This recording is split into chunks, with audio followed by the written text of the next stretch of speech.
My name is Colin Walker. I teach in the mass media program here at VSU. I've been serving as an interim training specialist for CELT and the Center for eLearning. This summer, I've also been facilitating an intro to online design and instructional design course, which I see a few familiar faces from that. Some of you are actually in the course that's wrapping up today, and if you are, I apologize for that course shuttle thing. eLearning got it fixed this morning. I don't know why it suddenly shut down last night. So we have that. So what we're looking at today is HyFlex teaching here inside of our VSU classrooms. As you know, I asked you all to view a simulation. I hope you were able to view most of it. I know some people said that they were only able to view part of it before today's session, but a large chunk of today's session is going to be dedicated to a Q&A with you all so that you all can ask questions that you have going into the fall. I will answer any and all questions to the best of my ability, whether they be from the pedagogy side of things or from the technical side of things as well. Because of now having a little bit of trial and error, I've learned some things over time that I'm going to try to talk about today as well. So to first start things, as I click around a little bit, we're going to give a definition of HyFlex. If you Google HyFlex, you are going to see so many different definitions are available. So we're just going to talk about one of them today. We'll talk about the benefits of HyFlex teaching and learning, and we'll speak about differentiating the teaching styles and the technical obstacles that are likely going to come up, along with some recommendations of how to overcome such obstacles. And then if you all have any critiques or questions based on what you saw in the simulation, we're going to have plenty of time that we're dedicating toward that today. So the first question I'd like to ask all of you is, does anyone know the name of the person who first coined the term HyFlex?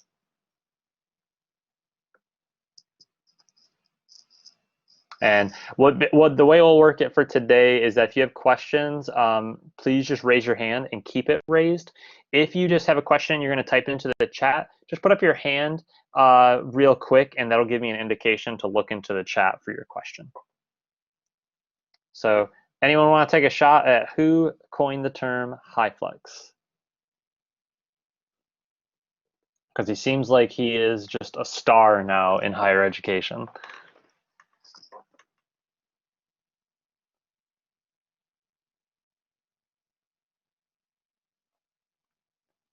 Nobody's going to take a shot at it. That makes me sad.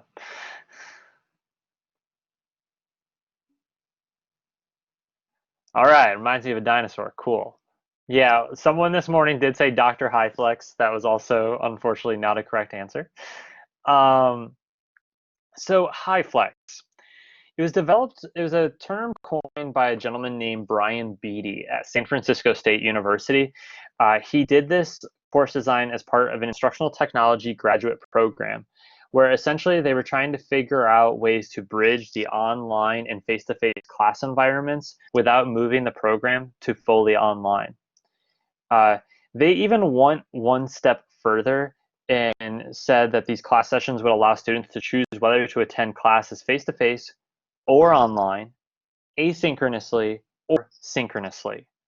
Okay, and we're going to talk about what VSU really means by HyFlex soon, because that student choice element is a little different here.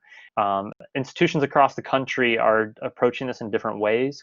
When we developed this workshop, this was developed in collaboration with many USG institutions that I spoke with, along with some other institutions across the country, just so we were not siloing our ideas when we were developing this concept for everybody.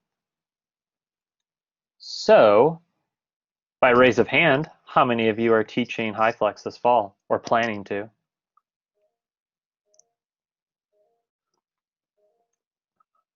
Well, I love it. Interactivity. Awesome. All right. So the nice parts about HyFlex, it's going to allow for us to maintain social distancing. Oops, my apologies. Got the wrong screen up on your side. Allows us to maintain social distancing. Christine, is that a residual hand or question? Oh, okay, it was a residual, I'm thinking. I see your microphone's on, so I don't want to cut you off.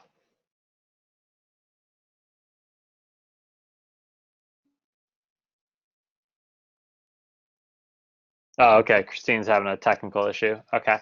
Nice, Mary Beth. That's a good way to approach it for today. So it allows for us to maintain social distancing. It also increases access to participation in our face-to-face classes as well, along with the remote/online side. We will talk about how you can get the two groups to communicate with each other. That's kind of the beauty of HyFlex, in my opinion. It provides variety with course design and allows us to engage our students in different manners, whether they be synchronous, asynchronous, or even hybrid. We're able to adapt student schedules and life situations that are going to happen to our students, their families, their friends, us, our family, our friends as well. Uh, it'd be hard pressed to say that I doubt there's any person that's in this call right now that hasn't been impacted by the virus, whether personally or with a family member. And I believe the same for our students based on a lot of the stories I'm beginning to hear as we come back to school right now. It's going to encourage us to be innovative with technology and just the skills of how we deliver content to our students and work with them. And it's going to prepare us for the possible pivot to fully online teaching. As many of you know, there is a strong likelihood that that might happen. We do not know the timing of when that could happen, but we shall see. Any questions before we jump into some technical things?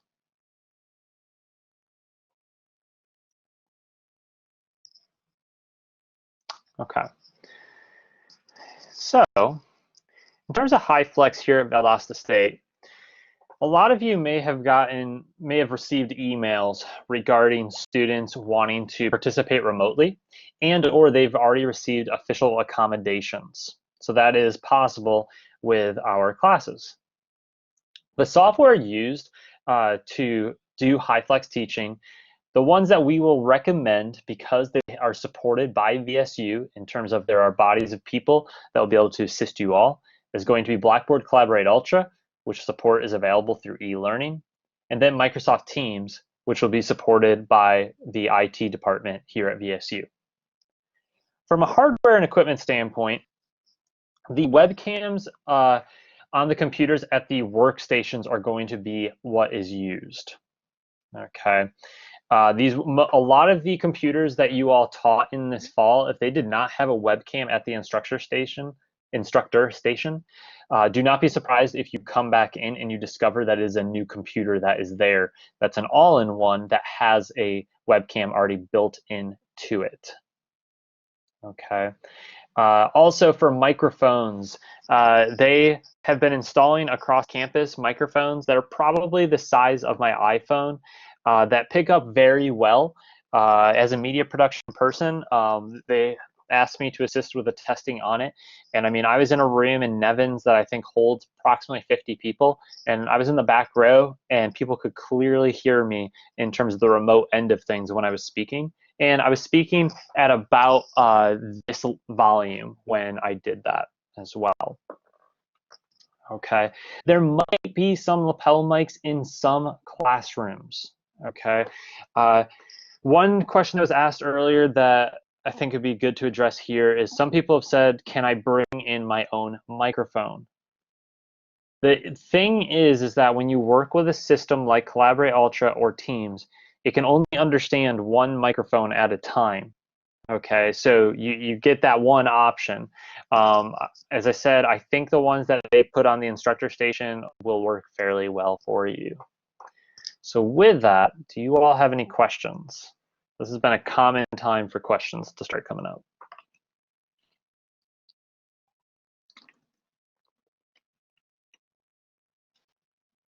Okay. Another thing to think about too is with your students. Okay. How many of you ordered a webcam at some point this spring by raise of hand? Maybe you did, maybe for your home, just to have in your office, your personal home office, I mean. Okay, anybody else? All right. Did you actually receive your webcam, or is it still back ordered? Oh, you are so lucky. Um, oh, you are so lucky that you received it. Asking students right now to purchase a webcam is almost impossible. I'm just going to put it that way. I ordered a webcam back on April 3rd. It is still in back order right now. They are very difficult to find. There are some quote off brands that are available, but I would recommend if your students really need a webcam, if they have a phone with a camera, oh, you're lucky. Yeah, you ordered it before this whole thing got way, way worse. So you are way ahead of the curve. Uh, so you can ask your students to use their webcams as their devices for having themselves on screen if that's a requirement as part of what you're trying to do with your course. Okay.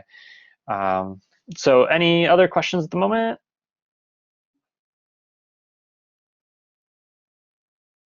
Show off. All right. Saw the comment that you can get one delivered tomorrow. Is it like a brand you've heard of before, though?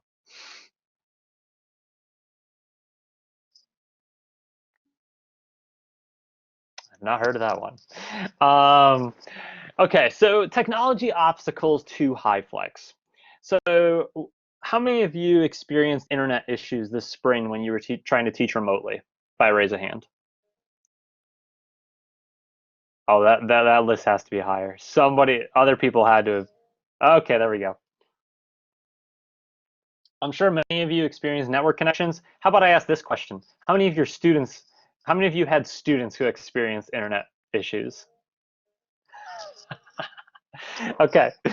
So the reason I bring that up is we obviously know that internet can become a problem over time, and bandwidth can become an issue.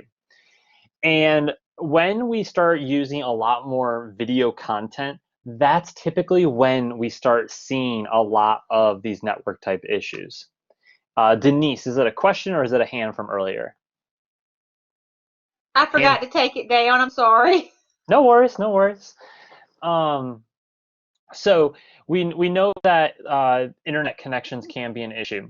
So a way to get around this, and your students can probably do this too, is if your computer has an Ethernet connection on it, you would want to maybe connect an Ethernet cable from your computer to the router that's in your home, apartment, whatever.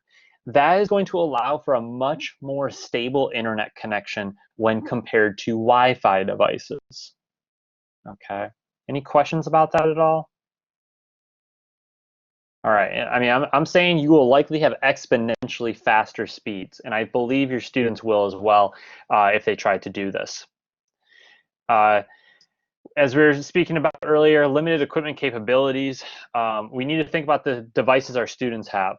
So one recommendation I've been making all week in every workshop is that you may want to consider surveying your students now. Ask them questions such as, do you have a desktop computer, laptop computer? Do you have a mobile device, whether it be a tablet, a smartphone? Do you have a working internet connection? In addition to that, you probably want to find out if it's a desktop or laptop computer, is it a Mac or is it a PC? If it's a mobile device, is it iOS, which means an Apple product, or is it Android? That is going to affect what types of apps or other technology you decide to use probably with your students, because you don't want to have an application be required that's Apple based and you have a bunch of students who have PCs in your class, because there's no way that they will be able to participate, which puts them at a fundamental disadvantage to be successful in your course. Okay. Um, glitches can happen as well. So a habit you'll want to get into is having your students mute their microphones upon entry. If you decide to have your students in the class start participating with their phones, ask them to silence their phones unless they're wearing headphones. That's another way you might end up with feedback in your room. And if you're unfamiliar with that term, this is that loud squeal that you've likely heard before in a room that just continually gets louder until someone breaks the loop, so to speak. You also had dropouts and internet service can occur, which in those instances, that's where sometimes you're going to want to record your lectures and allow your students to maybe just stream the lectures if that happens. Okay, that's just something to consider along the way. Life events occur too. All right, how many of you by raise of hand had an animal, a human being, or some other thing happen during a class this spring when you were teaching online that interrupted the class session or maybe startled your students? Okay, I'm sure somebody told me the other day about their cat attacking them. I had my 3 dogs barking at a turtle for 20 minutes that was on my front porch. It happens to all of us.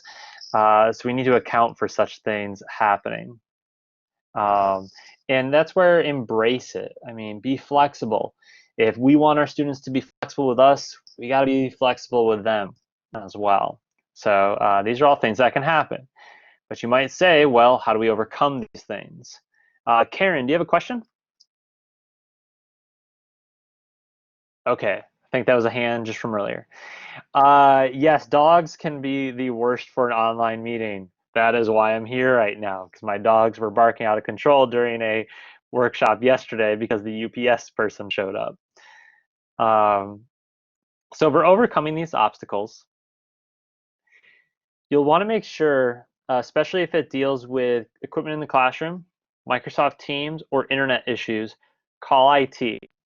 I've been in discussions with IT over the past few weeks, and what I've heard is they will likely have workers stationed across campus, especially during the first few weeks of school, so that if calls come in, they can maybe speak to people via walkie-talkie or cell phone calls to get the workers to your classrooms as quickly as possible to help resolve issues that may come up.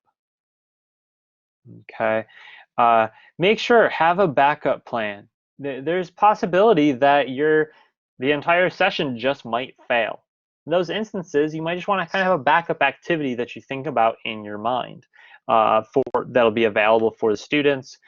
Sometimes I even ask, I just tell the students that, hey, in about an hour, I'm going to send you an email with detailed instructions of what I would like you to do because of the technical failure during class time today. Buys yourself a little bit of time, especially if it happens at the beginning of class. Buy yourself a little bit of time to come up with a good plan with your students. If your students, after you survey them, and remember, as I said, try to survey them before class starts.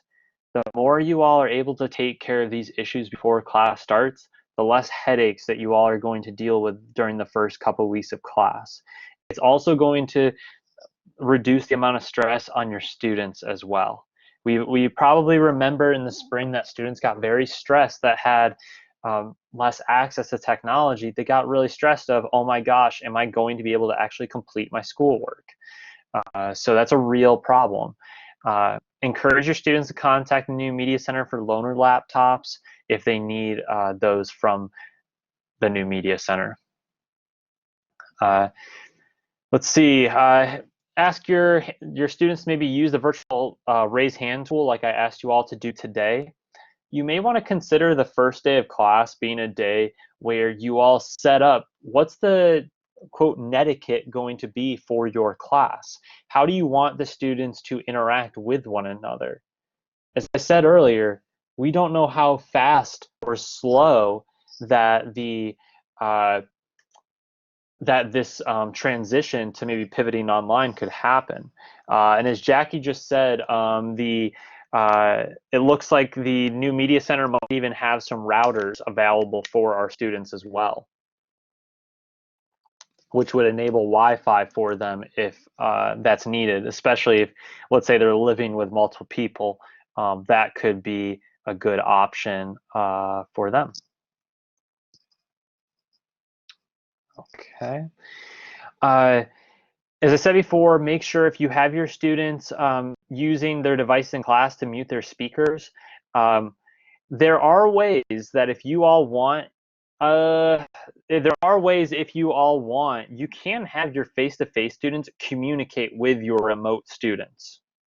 Okay, if they're wearing headphones, let's say your face-to-face students are wearing headphones with their phones, then they would be able to speak in a breakout group or a different channel to do that.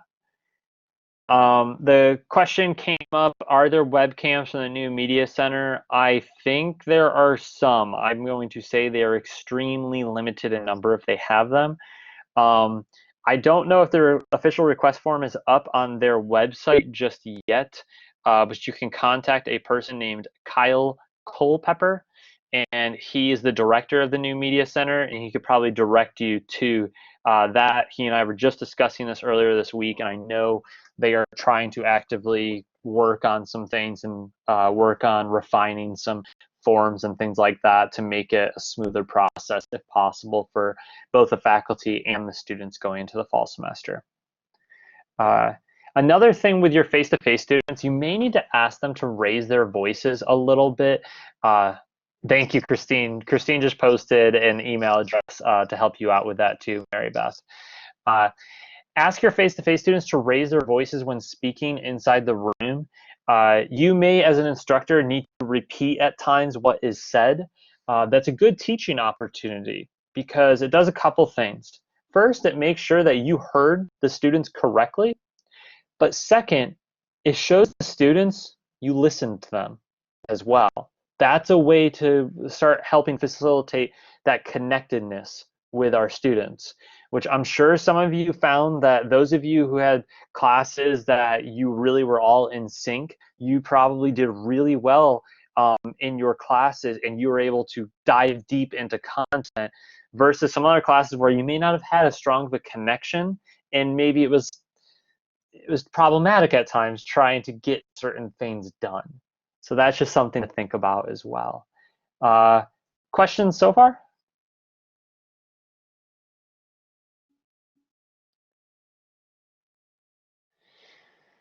Will the computer labs, hold on one second, I just got to go to the chat because two of you did that at once. Will the computer labs be open for students who are on campus but in a HyFlex course?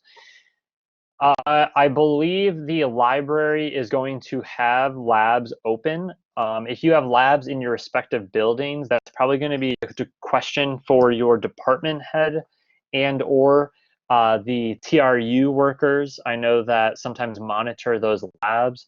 The reason why I can't give a full answer on that is because many computers, despite the fact they might be physically sitting there in the room, they are actually going to be for students to remote in at times and use the computers in that manner.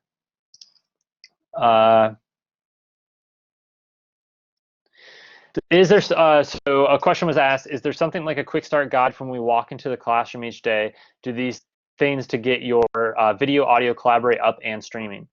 The nice part is that with both Collaborate Ultra and Microsoft Teams, you all should be able to just log into each system and be able to just go, so to speak. The camera and all of that should already be ready to go for you. The microphone, nothing should be adjusted, need to be adjusted by you as the instructor when it comes to that.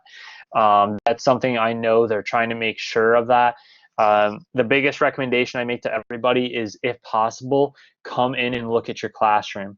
If you can't, ask a colleague to do it. If you can't do that, maybe ask an administrative assistant to do that. I know many department heads are even going into the rooms for their faculty to check that out as well. It looks like Christine has provided a link about how to create Collaborate Ultra modules so that you can just build those into BlazeView. One thing I would build on to what Christine said is consider that if you have a Monday class that is meeting at, let's say, 8 or 9 a.m., you may want to consider sending your students a guest link like I did for all of you today so that they can just go there and you don't get 25,000 emails saying, hey, how do I get into Collaborate Ultra? That's a way for them just to click, they're there. And then you can explain to them, hey, this is how I would actually ask you to log in each day. You'd find it in this location. Another question, do face-to-face students in the classroom need to have their video conference in Teams open as well to be able to hear remote students and to be heard by them? No. So what I would recommend is the only reason you'd want your face-to-face students to be in Teams is probably one of two reasons. First, if you want them to help you maybe monitor the chat for a day, you might kind of appoint one of your students, let's say a TA for the day, and monitor the chat discussion for hands that are raised or questions that come up in the chat. The microphone inside of the classroom should be the one that's at the instructor station, should be able to hear what the students are saying in the room. But that's where I was saying you as the instructor may need to repeat what's said at times. You may also want to even get into the habit of referring to like your remote group versus your face-to-face group. You can even call them team blue, team green, team red, whatever you would like. That way they know who you're trying to address at times so that the remote students are not confused as to what's going on. If you leave the speakers on inside the room, if your remote students turn on their microphones and maybe you have a TA that maybe is like one of your students TAing for you, says, hey, this person has a question, you could prompt them and say, for example, if like Sophia raised her hands, I would say, oh, Sophia, I saw you had a question. That Sophia remotely can turn on her microphone and that audio for that question is going to come through the system so that all of your students in the room are going to hear it. So there are ways for those groups to interact with each other. If you want it to be more one-on-one with each other, though, that's when I would recommend maybe having breakout groups if you're inside Collaborate Ultra, or have different channels inside of Teams so that the students can be on a call with one another without it being the entire class that's on the call, if that makes sense. For those of you who are a little unsure about that, if you go to this link that I'm going to post, the asynchronous versions of some of the workshops I did earlier this week. There's an active learning and teaching Collaborate Ultra one, and then it's called leveraging mobile apps for face-to-face classes, but I talk about Teams and I show you actually how to use it. Those two sessions are probably going to assist you on that topic. So what I would like you all to do now is, because we're already actually kind of rolling into this part of the discussion based on where we are. So we're going to take time to just reflect and have a Q&A. So what I would like you to do is take a few moments and answer at least one of the following questions, but feel free to answer all of them. And then what I would like to see happen is we'll have a Q&A for all of us. And when you have a question, as I said earlier, just keep your hand raised if you want to go verbally. If you want to type something into the chat, just raise your hand for a quick second, and I'm going to keep my chat window open, and we'll just kind of have a communal discussion among all of us, because I'm sure there's the question that you have is probably the same question that 25% of the other people in here have too.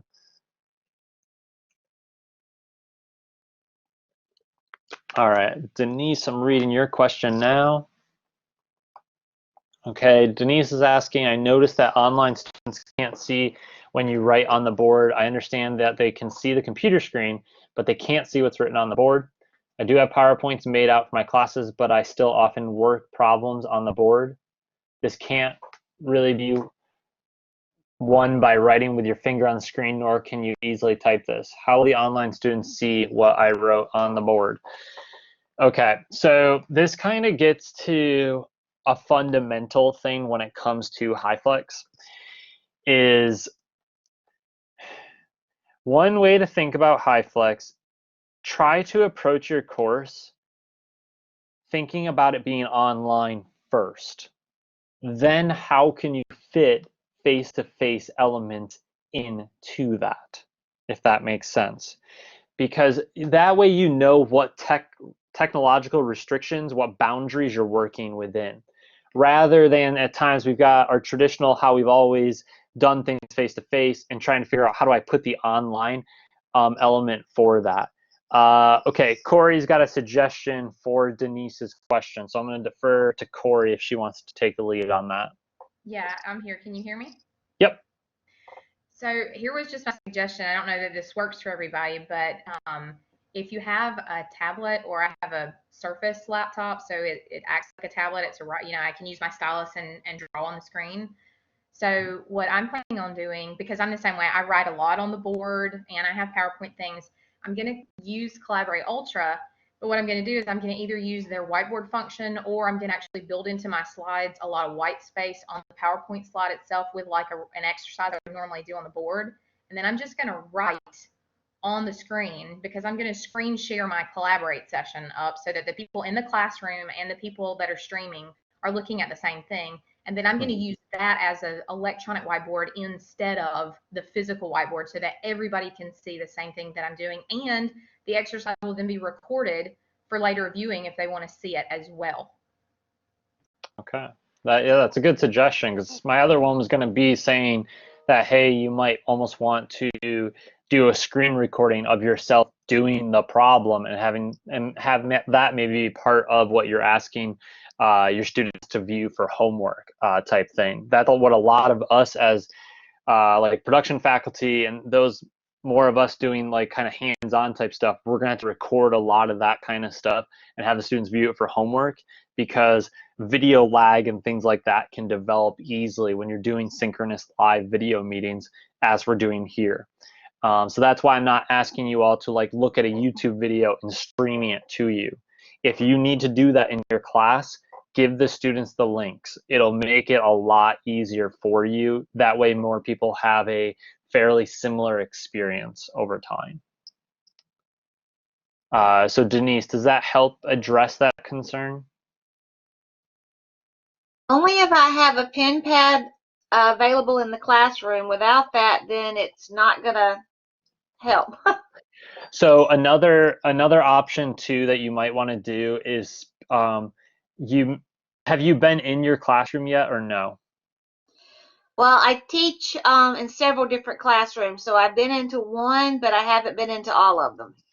So what you might want to do is send a message to IT, and the person who's probably going to help you is Adrian Taylor, and he would probably have a knowledge of how many of the computer screens are actually going to be touchscreen ones. I know that I just spoke with them the other day, and they were talking about buying a bunch of styluses so that you could write on the screen, so that it would essentially record each one of your movements over time. And that might be a version of what Corey's saying in her suggestion. Um, you could also, if it's a wide need, there might even be Wickham type tablets, which is sort of what Corey's talking about, where that sort of technology could be integrated with the computer so that you kind of have like an electronic notepad that you could write on with a stylus. They used to have that in some of the classrooms in the math department, but that was done away with several years ago. I will Something about say, keeping up with the technology. yeah, so I will say that a lot of classrooms, I've been told, if you had a certain computer in the spring and it didn't have any touchscreen, don't be surprised if it does this fall already, because they've swapped out a lot of computers on purpose because they realized everybody's got to have a webcam and stuff. But I think if you, as I said before, just email that gentleman, Adrian Taylor. He will be able to assist you because he's going to know what tools are available because that's his focus area in IT is to be over classroom instructional technology for you all. I'll post his name into the discussion for you. He would be a good person to contact for that.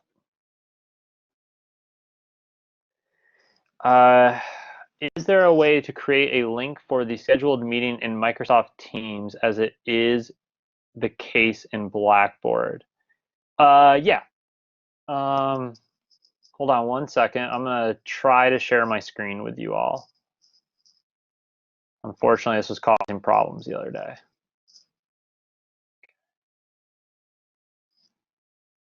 All right, so if I'm in Microsoft Teams, okay, so we've got our Teams right here. If you are in a specific team, okay, so I'm going to go to my sandbox. If I go to meet and I click schedule a meeting, this would generate a link that you could send directly to your students. Also, this is a good way to invite people that are maybe not on campus as well, that they can participate in your classes. Does that help answer that question? Sorry if you guys see an infinity screen, I'm going to stop that.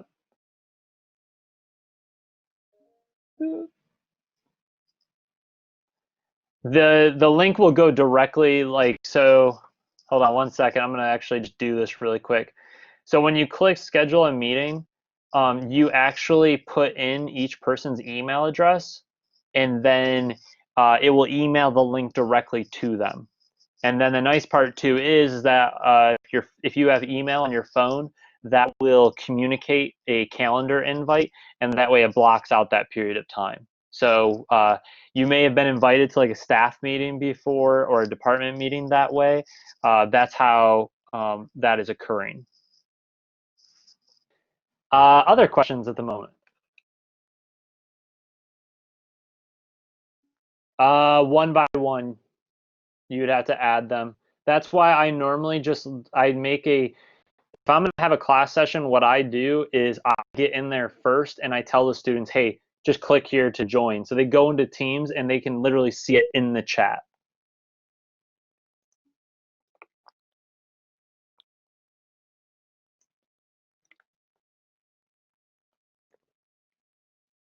Okay.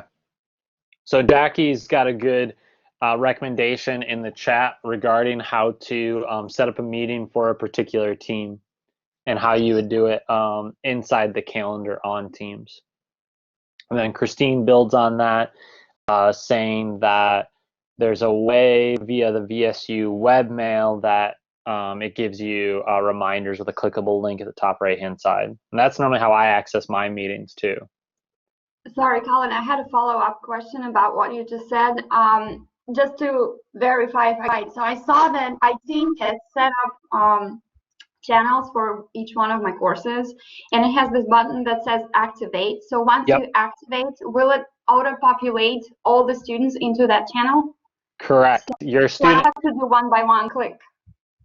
Yeah. So the way that it works in Microsoft Teams is that the roster is the quote members are being automatically generated based on Active Directory. So you never have to add a student. I don't think I've ever had to add a student. The only instance where I could see that maybe happening is if you had a really late add of a student to your course, and it might take 24 hours to get them into the course.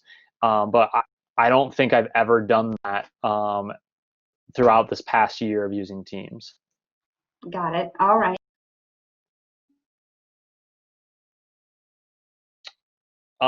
Can recorded classes from Teams be downloaded and then uploaded to VSU modules? Yes. So when you record a session inside of Microsoft Teams, it automatically goes to a application called Microsoft Stream. Okay. And let me share my screen once again. I apologize. It's going to look like an infinity screen for a quick second, I think. Or not. If you go to the top left-hand corner here with this little tic-tac-toe grid and click stream, this is where all the videos are going to go for your class. And then you can share this web link with your class and maybe even upload it into VSU so that these students are, quote, streaming the content. I believe it also posts a video automatically inside the chat session at some point too, once it has successfully uploaded. How many of you have tried doing HyFlex yet, just practicing? Hey, nice. Ooh, a couple people. Okay. That's probably like the best advice I could give anybody right now is do it once and give yourself time to do it again, but wait a day or two. you're gonna want the first time you do it, as I think I said this earlier, it's uncomfortable. It feels weird. You want to have maybe a couple people in the room, a couple people online, just so it's a real practice session with it. But I found that just after reflecting on it, it took me, I think, a few hours just sitting and thinking, and I was like, and I realized it clicked after a while of what worked, what didn't work. I would say don't be too stressed about it. Like I've been saying in a lot of the workshops so far, is pick 2 or 3 tools that you decide to use for your class and run with that. Don't try to use a ton of tools. That's what's going to make it more stressful for you, likely as an instructor. Okay, Mary Beth, please, if you go to the leveraging mobile apps for face-to-face classes video, it shows you how to build channels inside of each one of your respective teams. I'm going to post that link again here. But it'll show you how to create private groups if you want it to be private for your respective students. That's some humor there from Sophie. It actually might be easier to teach when you have only 13 students in class and they're 6 feet apart from each other, so no one can get distracted and start chatting in class. I mean, that's a real thing that your students are it's gonna take a little while to get used for them to get used to the fact that, like, it's almost like they got to throw a paper airplane, so to speak, to get over a note over to their friend. And you wouldn't want them to do that too, because that's like touching the same surface. But I mean, there are ways for them to use these tools to communicate. Yes, Kim. I'm teaching the basic courses, so I have 150 students in each section. I'm sorry. Yeah. Do you have any suggestions? Like, do you think I guess I'm just wondering if you or anybody has any suggestions for managing so many people both online and face-to-face simultaneously? Or do you think it will even be that different? I don't think it's going to be that different. What I would say is if you all want to kind of increase participation, you'll see people use tools like this. So if I'll make you a quick poll. You could do things like this during class to kind of measure participation. But then what you could also do if you want to, let's say, quiz your students during class and you want to have a record of who answered what, that's where I would recommend the application Microsoft Forms. That is free. It is similar to Google Forms, as some people have already told me. And I speak about that in that leveraging mobile apps webinar. Yeah, and if you use Collaborate Ultra, you can send out the hyperlink for forms that way too. The nice part is it will allow you to design questions the way you like to, whether it be multiple choice, short answer, Likert scales, rating systems. I think you can even do file-based submissions. What it will do then is after the students answer the question, it will you'll be able to download an Excel spreadsheet with data that will show you exactly who did it, when they did it, their email address, and their answer to every single question as well. So that would be a way to measure participation among your students. You can do assessment if you wish. If you got 150 students, that's a little bit difficult to do that as well. Microsoft Teams, yes, does have a built-in polling feature. There is a built-in tab for Microsoft Forms. There's also another one called Poly that lets you ask questions on the fly the same way I did with the Is the Sky Blue thing, as you guys see here. And yes, I could show responses for this as well if need be. Other questions at the moment. I'm going to just throw up a slide here with some suggestions. So let me look at that question once again real quick. You mean the poll everywhere feature? So, okay, hold on one second.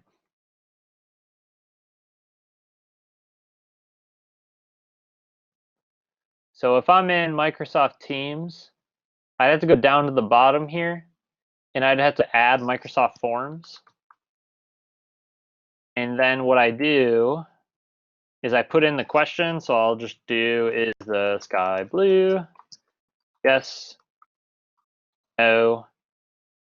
And then it would just deploy the question in the chat to the students.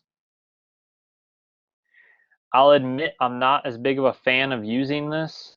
I would rather pre-make all my surveys, which is something you can do in the online version of Microsoft Forms. And for anyone who missed that, I know I did that quickly since we're running a little low on time. You can go back to that leveraging mobile apps webinar, and I do actually talk about that as well. Yeah, keep it simple at first. I would echo what Dixie's putting there in the chat of, as I said, pick one or two tools, play around with those first. Get your students comfortable because you don't want to bombard them. If you can among your faculty, especially if you're in the same, if you got your program faculty, see if you all can get on the same page with the collaboration platform you're going to use if possible.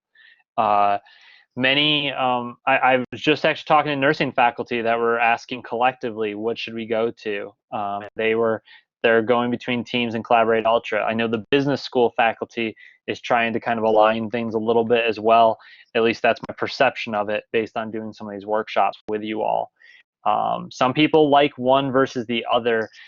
What I don't recommend is do not try and have your students float between both platforms for your classes.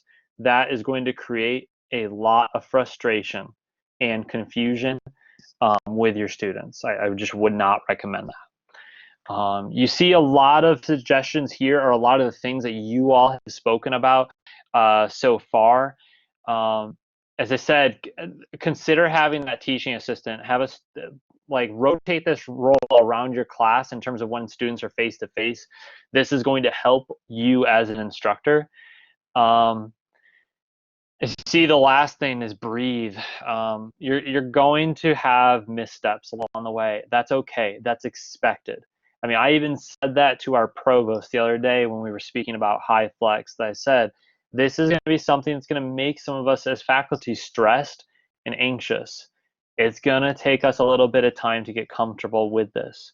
I think for most of us, it's probably going to take a couple weeks to get comfortable with it, just to be honest.